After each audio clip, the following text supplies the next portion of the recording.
మరి నీ ఐస్? అది పడిచాను.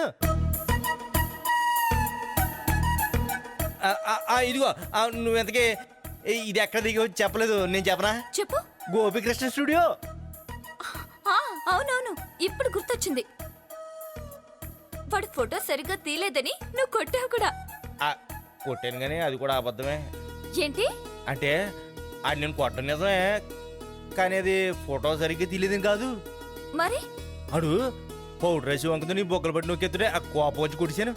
అప్పుడు నా వయసు 15. కానీ నా వయసు 20 ఏళ్ళు, అందుకే కొట్టాను. నిజంగా నాకు చాలా థ్రిల్లింగ్ గా ఉంది తెలుసా. నిజం చెప్పాలంటే నా దగ్గర కూడా ఇన్ని ఫొటోస్ లేవు. నువ్వు నిజంగా చాలా గ్రేట్ గ్రేట్.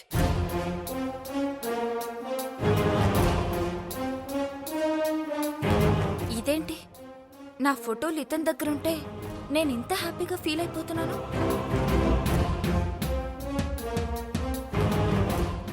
అసలు నీకు బుద్ధుందా? కొంచెమైనా జ్ఞానం ఉందా? ఏమైంది స్నేహ? చేయాల్సిందంతా చేసి ఏమీ తెలియనట్టు ఏమైందని అడుగుతావేంటి? అసలు నీ గదిలో నా ఫోటోలేంటి? అంటే ఒకప్పుడు నిన్న గుండెల్లో పెట్టుకున్నాను కదా, అలాగే నా గదిలో నీ ఫోటోలు పెట్టుకున్నాను. ఇప్పుడు నా గుండెల్లో వేరే అతను ఉన్నాడని నీకు తెలుసు కదా. అలా మరొకరిని ప్రేమిస్తున్న అమ్మాయి ఫోటోలు నీ గదిలో పెట్టుకోవడానికి నీకు సిగ్గుగా లేదు? ముందా ఫోటోలు తీసే.